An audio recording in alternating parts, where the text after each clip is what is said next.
అండి అందరికి. ఈరోజు మా నాన్న అయితే నాటుకోడి తెచ్చాడు. అది కాస్త కూర అయిపోయింది. కొంతమందికి నాటుకోడి కూర అయితే చాలా లేట్ అవుతుంది వండడానికి. మా అమ్మ మాత్రం తొందరగా వండేస్తది. ఎందుకంటే కట్టెల పొయ్యి మీద వండేస్తది కాబట్టి తొందరగా వండేస్తది. ఎంతైనా కట్టెల పొయ్యి మీద వండిన టేస్ట్ మామూలు గ్యాస్ మీద వండినప్పుడు అయితే రాదు. మా అమ్మ అయితే మా చిన్నప్పుడు ప్రతిదీ కట్టెల పొయ్యి మీదే వండేదంట.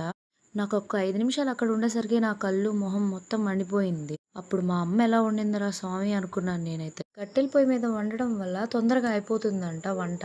కుక్కర్‌లో కూడా క్విక్‌గా అయిపోతుంది కదా అని మీరు అనొచ్చు. బట్ కుక్కర్‌లో ఉన్న టేస్ట్‌కి, పొయ్యి మీద వండిన కూర టేస్ట్‌కి చాలా డిఫరెన్స్ ఉంటుంది కదా! మా అమ్మ చెప్పినట్టుగా చేస్తే తక్కువ టైంలో అయిపోతుంది ప్రాసెస్ గూడా. యాక్చువల్‌గా నేను చెప్పబల్లేదనుకుంటా. మీరు చూస్తూనే ఉన్నారు ప్రాసెస్ ఎలా అని.